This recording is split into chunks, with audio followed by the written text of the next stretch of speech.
Alright, magandang araw po sa inyong lahat mga ka-review at welcome back. Alright, dito po sa ating munting channel Pinas News Review, kung saan re-reviewin po natin ang mga mahalagang balita dito sa Pilipinas. At eto na nga, mga ka-review natin, panoorin actual video sa paglusob sa bahay ni General Bantag, SOG Boying Rimulya.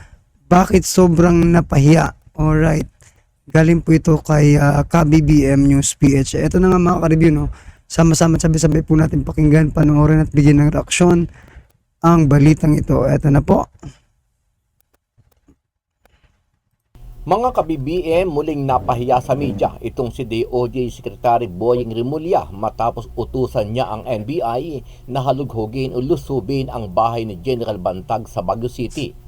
Sa eksklusibong video na ipinakita ng isang media network, makikita ang paglusob ng mga tauhan ng NBI sa bahay ni dating Bucor Chief General Bantag. Pinalibutan ng mga ahente ng NBI-NCR ang pinaniniwalaang bahay ni dating Bucor Chief General Bantag sa Baguio City. Pero bigo na makita ng mga operatiba ng NBI ang kanilang pakay.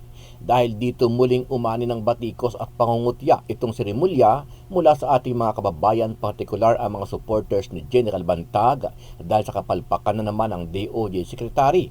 Ang ipinupunto dito ng ating mga kababayan ay bakit ngayon lang nagsagawa ng raid ang mga tauhan ni Rimulya kung saan ay halos 6 na buwan na ang nakalipas mula nang mag-issue sila ng warrant of arrest kay General Bantag. Matatandaan na nagpahayag si Rimulya ng lokasyon at kinaroroonan ni General Bantag kung saan ay tinukoy niya ang isang barangay sa norte pero wala naman silang ginawang aksyon noong mga panahong yon. Inihayag ni Department of Justice Secretary Jesus Crispin Remulla na nagtatago sa isang lugar sa norte si dating Bureau of Corrections Director General Gerald Bantag. Ito ay batay umano sa impormasyon na kanyang natanggap. Dagdag pa ni Remulla, may barangay na nabanggit sa kanya. Ano ang masasabi mo dito mga ka-BBM? Ganito ba talaga kapalpak at kabobo ang ating DOJ Secretary na si Boying Rimulya? Sama-sama nating panoorin ang buong video. Nako po. Ganito daw ba kabobo at kapalpak itong si SOG Boying Rimulya? Nako, opo talaga. Paano hindi opo mga ka-review ha? Isipin nyo ha. Napakatagal na panahon na po, di ba?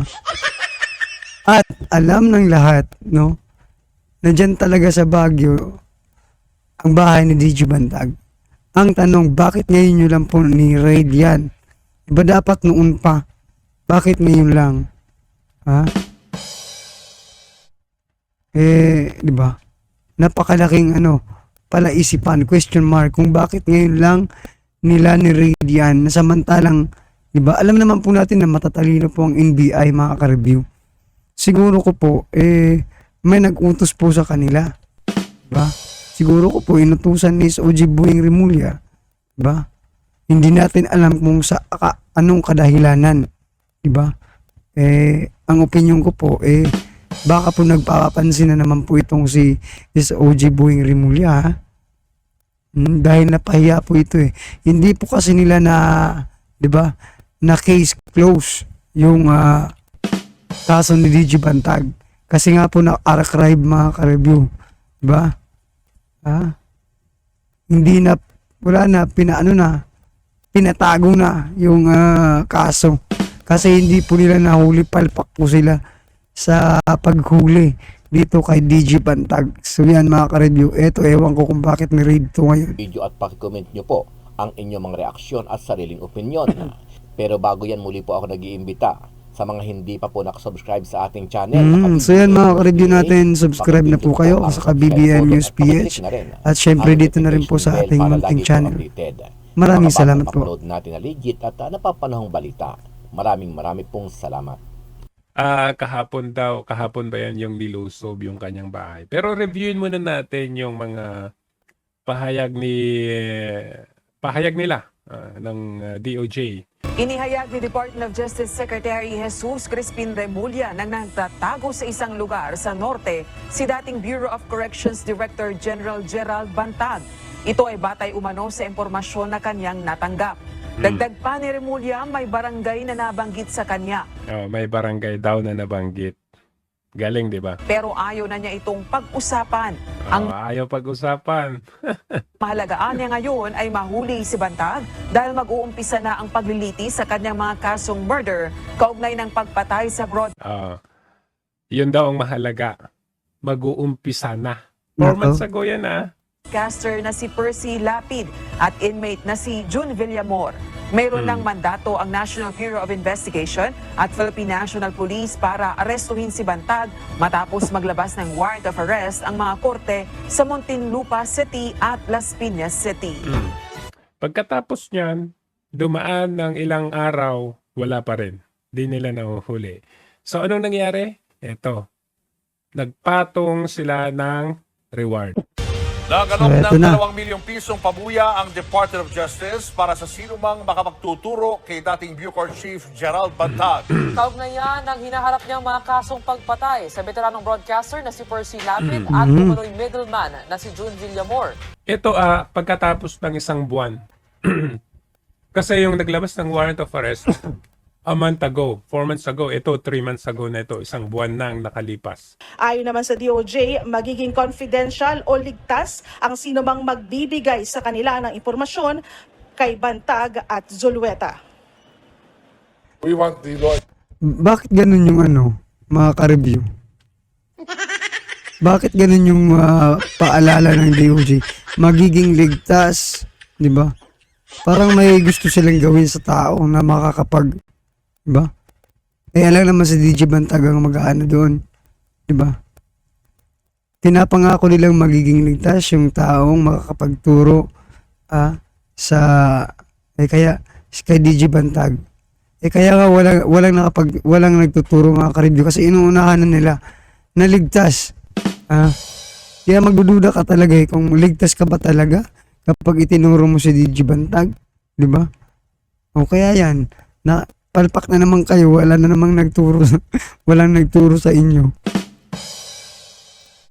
Enforcement people and everybody else to be more aggressive, helping the department get hold of the suspects in the killing of Percy Lapid. Gusto natin palawakin. Tsaka Gustong palawakin o wala talaga kayong binatbat? Weak, mahina. Akala ko ba may barangay nang nabanggit sa inyo at sa norte nagtatago? to make people rise from their slumbers. Galing, di ba? Mhm. So, yung sequence of events, naglabas ng warrant of arrest a month ago, tapos ngayon, after isang buwan, wala pa rin, naglabas sila ng 2 milyon at 1 milyong patong sa ulo ng dalawa. Pagkatapos, anong date na ito? Ito, June 29, ito naman ang pahayag na naman nila. Bago na naman pahayag. Matter of court procedure po, ma'am, ay naglabas na po ng pautusan yung Muntinlupa RTC na i-archive po muna yung kaso So yan na. laban kay Bantag at Paano yan? Isang malaking insulto sa inyo. Kasi nga, after nyo maglabas ng warrant of arrest, it is your duty to arrest the person, bring the person to the court, but due to the time, nag-lapse na yung time ninyo, Hindi pa rin nila nahuhuli si DJ Bantag. Paano ba yan mga ka-review? Di ba? Nag-lapse na po yung time nila, no? I-archive na po yung yung kaso ni DJ Bantag. So, ayan. Wala na. Tapos na mga ka-review. Kasi hindi nila nahuli, di ba? Binigyan sila ng time para hulihin si DJ Bantag, pero natulog sa pansitan, kumain ng maraming pansit, kaya hindi nakapagtrabaho yan tuloy. by law, kailangang i-archive yan. Sa katunayan, hindi tumitigil ang tracker team ng PNP para mahanap at Ayan na naman sila sa tracker team. maaresto ang dalawang akusado. Ibig sabihin yan, yung kaso na ito ilalagay sa pinakailalim ng pinakailalim, maybe sa underground. Okay, kasi i-archive yan. Ngayon, kung dadaan ang ilang mga taon na hindi nila mahuli si Bantag, at si Zulueta. Wala na yan. Mababaon sa limot. Mahirap na nilang hanapin yung case na yan. Kaya nga, ang goal nila dapat dito, dapat mahuli na nila ito within a year. Kasi kung hindi, wala na talaga yan. Hindi talaga nila ginagawa yung kanilang trabaho. Bakit? Ito, panoorin natin. Ng mga operatiba ng NBI ang pininiwalaang bahay ni dating Bureau of Corrections Chief Gerald Bantag sa Baguio City. Bakit ko nasabi na ito yung pruweba na hindi talaga sila nagtatrabaho? Biruin ninyo, pagkatapos nung interview nila Banat Bay, Boss Dada, Coach Oli kay DJ Bantag, saka sila naggaganito. Biruin ninyo, 6 months ago, noong inilabas yung warrant of arrest, hanggang sa na-archive, di ba dapat goal nila, bago ma-archive, dapat mahuli nila. So anong gawin nila para mahuli? Bakit nung panahong yun, hindi nila hinalughog itong bahay na sinasabi nila? Akala ko ba sabi nila, meron silang tracking team. So kung meron silang tracking team, noon pa man alam nila itong bahay na to. Bakit ngayon lang? As in, kahapon lang ito nangyari. Kahapon lang nila ito ginawa. Siguro kung makaka-review natin, mayroon nag-tip na nandun si DJ Bantag sa bahay nila. Syempre, alam naman natin na talagang matinik po itong si DJ Bantag. Magpapahuli ba yan dyan sa kanilang bahay mismo? Naku naman. Diba? At saka, palpak talaga itong mga ka-review na DOJ mga ka-review. Pagdating kay DJ Bantag, palpak talaga kayo. Kasi bakit ko nasabing palpak? Sa unang-una pa lang mga ka-review, doon pa lang sa taniman ninyo sa, di ba? Doon pa lang sa plantation ninyo sa Bucor. Ito hindi naman kinagat yun ng taong bayan. Di ba? Hindi po yung kinagat. Kayo lang sigurong naniniwala na yung mga Red Horse na yun, talagang galing kay DJ Bantag. Di ba mga ka-review natin? Kayo ba mga ka-review natin, naniniwala ba kayo na, di ba? Kay DJ Bantag talaga yun. Wala kang naniniwala dun sa palabas na yun Mula noon hanggang ngayon, hanggang, di ba? Ilang months na po ang nakalipas, palpak pa rin kayo pagdating kay DJ Bantag. Yan po ang totoo.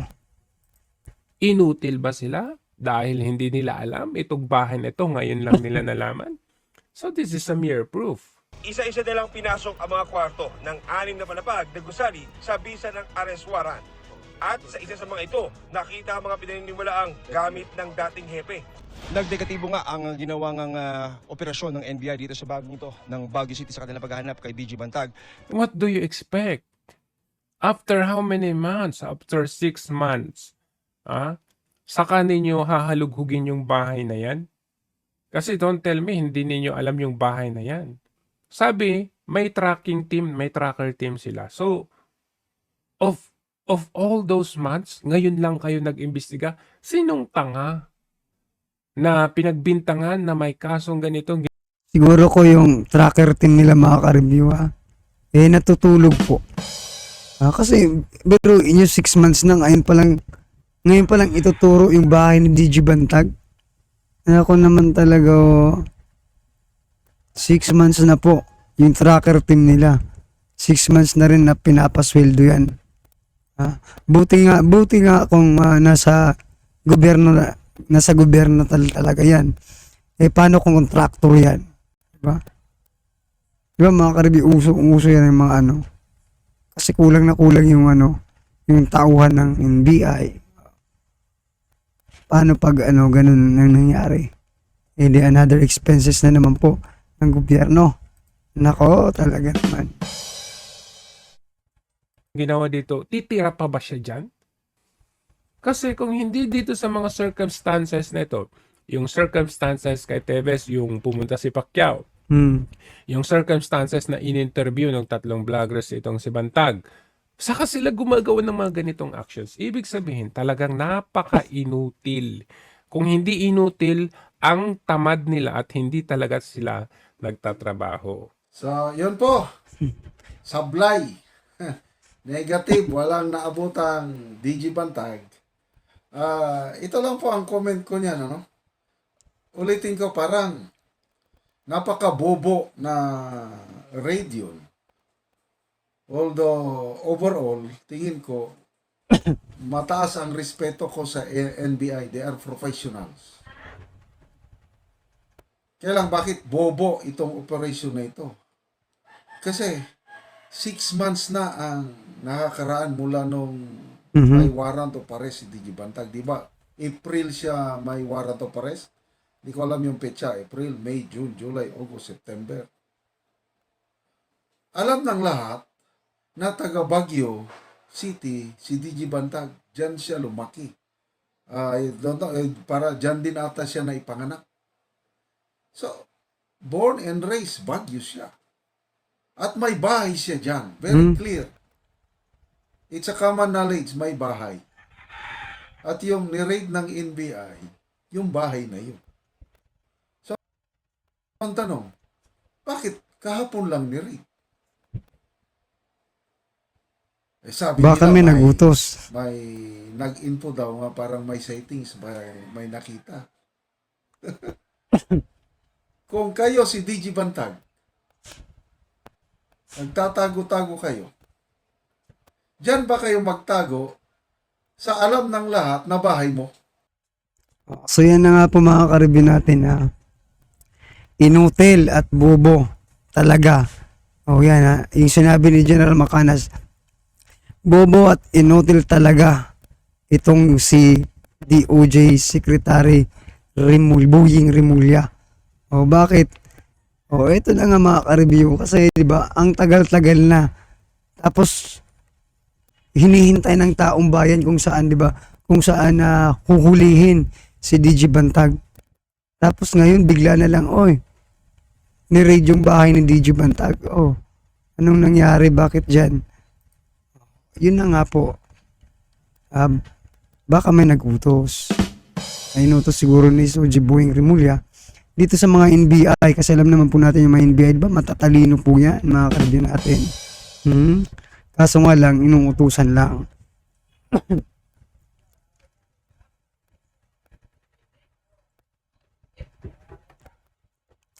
Kaya yan, ni Soji Boying Rimulya, sobrang pahiya na naman. Palpak na naman po ang kanyang the moves, di ba? Alright mga karibyo natin kung ano man po ang yung reaksyon dito sa balitang ito. Pa-comment na lang po sa baba para at isa lang po ng ating mga kababayan kung ano po ang inyong reaksyon, comment at nararamdaman sa isyong ito. Alright? Alright mga karibyo natin, kung bago ka pa lang at hindi pa po napag-subscribe sa ating munting channel, please don't forget to subscribe. At i-click na rin po ang bell notification para updated po kayo sa lahat ng ina-upload sa ating reaction video. Yan mga karibyo natin. Salamat din po sa BBM News PH. Yan sa video niya, no, mga ka-review na ni-review natin. Right? Alright, maraming salamat po sa inyong lahat. Palagan siya na din po ng balitang ito para mas marami po ang makapanood ng mga kababayan natin sa ibang bansa. Maraming salamat po.